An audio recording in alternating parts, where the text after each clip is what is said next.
नमस्कार। हिंदू लॉ के अनुसार क्रूरता एक दूसरे से तलाक लेने का एक आधार होता है। अक्सर पति या उसके रिश्तेदार द्वारा पत्नी के साथ हिंसा के केस देखे होंगे, पर आज हम बात करेंगे पत्नी द्वारा पति के साथ क्रूरता के मामले भी होते हैं। सन 2016 के बाद पति, ननद, सास भी घरेलू हिंसा के केस कर सकते हैं। किसी महिला के साथ घरेलू हिंसा या दहेज उत्पीड़न के लिए सरकार द्वारा कानून बनाया गया है, जिसका अधिकार का अधिकतर महिलाएं गलत उपयोग कर रही हैं, जिसके चलते सीधे साधे पुरुषों को बहुत सारी परेशानियों का सामना करना पड़ रहा है। इस वीडियो में आप इसी समस्या के संबंध में कुछ उपाय बताऊंगी, जिसे जानकर आप घरेलू हिंसा या किसी महिला द्वारा प्रताड़ित किए जा रहे हैं तो ऐसी समस्या से छुटकारा पा सकते हैं। कई पुरुष इस समस्या से गुजर रहे हैं। घरेलू हिंसा अधिनियम सिर्फ महिलाओं के लिए है, ऐसा नहीं है। जिस तरह महिलाएं क्रूरता के आधार पर पुरुषों को सबक सिखाती हैं, उसी तरह पुरुष भी क्रूरता के आधार पर महिलाओं को सबक सिखा सकते हैं। उत्पीड़न महिलाओं के द्वारा पुरुष पर भी किया जा सकता है। माननीय सर्वोच्च न्यायालय ने भी माना है कि 80% महिलाओं द्वारा किए गए घरेलू हिंसा के केस झूठे होते हैं।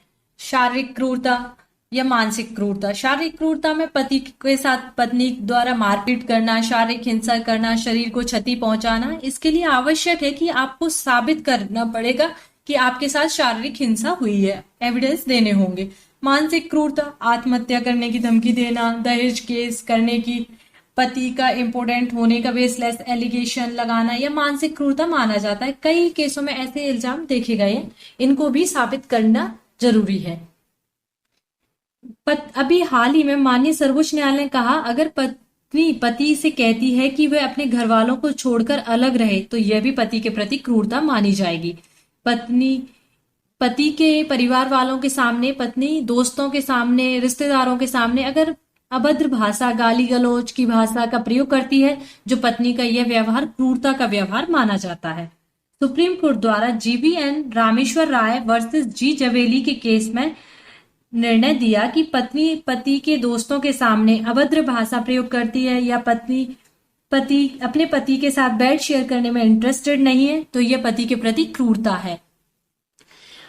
बिना आधार के इल्जाम लगाना, जैसा पति का किसी और के साथ संबंध है या उसके चरित्र को लेकर कोई इल्जाम लगाना और वो जब कोर्ट में यह साबित नहीं कर पाती है तो यह पति के प्रति क्रूरता मानी जाएगी। सास ससुर को गाली गलौज करना, उनके ऊपर हाथ उठाना, अभद्र व्यवहार करना, यह भी पति के प्रति क्रूरता मानी जाती है। सन 2020 में अभी हाल ही में गुवाहाटी हाईकोर्ट का एक केस आया, जजमेंट श्री भास्कर दास वर्सेस श्रीमती रेणुदास, 19 जून 2020। इस केस में कोर्ट ने पति को डाइवोर्स ग्रांट करते हुए यह ऑब्जर्व किया कि पत्नी के द्वारा मांग में सिंदूर लगाने से साफ इनकार करना हिंदू रीति रिवाजों के विरुद्ध है और शादी के बंधनों को मानने से भी पत्नी द्वारा साफ इनकार करना, यह पत्नी का क्लियर इंटेंशन दिखाता है कि वह अपनी शादी को कंटिन्यू करने में इंटरेस्टेड नहीं है। इस आधार पर कोर्ट ने पति को डाइवोर्स दिया। आप इस बात का ध्यान रखें कि आप कुछ गलत नहीं कर रहे हैं, आप निर्दोष हैं और आप अपनी पत्नी को प्रताड़ित नहीं किया है। आपकी पत्नी ही आपको प्रताड़ित कर रही है, तो आपको डरने की जरूरत नहीं है। कानून सजा दोषी को देता है, निर्दोष को नहीं। आपको बस यह साबित करना होगा कि आपके साथ आपकी पत्नी का जो व्यवहार है, आप उसकी ऑडियो वीडियो बनाकर रखें, यह आपको बेगुनाह साबित करने में मदद करेगा। जब आपकी पत्नी आपको इस तरह धमकी दे रही है, वो दहेज केस कर देगी, आत्महत्या करेगी या दहेज के जुर्म में या उत्पीड़न के जुर्म में एफआईआर करके आपको जेल करा देगी, जब भी आपके साथ इस तरह व्यवहार हो रहा हो, बर्दाश्त ना करें। इससे अपराधी को बढ़ावा मिलता है।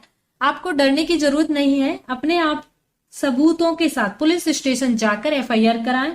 कुछ लोग बहुत डरते हैं, घबराते हैं, समाज क्या सोचेगी, पुलिस क्या सोचेगी, उनकी क्या इमेज बनेगी, लोग मजाक उड़ाएंगे, पत्नी ने प्रताड़ित किया है या मारा पीटा है। तो आप इन सब बातों को सोचकर डरते रहेंगे तो आपकी पत्नी कानून का फायदा उठाकर आपके ऊपर केस कर सकती है। आप अपने आप को बचा शायद नहीं पाएंगे। आपको लगातार धमकी मिल रही है तो आप एफआईआर जरूर करें, जिससे आपको आगे आपकी पत्नी केस भी करती है तो आपको बहुत काम आएगा अपने आप को बेगुनाह साबित करने में। यदि ये सब बातें आपकी पत्नी सिर्फ धमकी ही होंगी, तो आपको डरा धमका कर ये आपके परिवार से अलग करना या अपनी मर्जी के हिसाब से चलाने के लिए, अपनी बात मनवाने के लिए आपको डरा धमका रही थी, परेशान कर रही थी, तो जब आप मामला पुलिस के पास ले जाएंगी तो वो आपकी पत्नी इतने में ही परेशान हो जाएंगी और डर जाएंगी और वह इस सब बात को यहीं खत्म कर देंगी।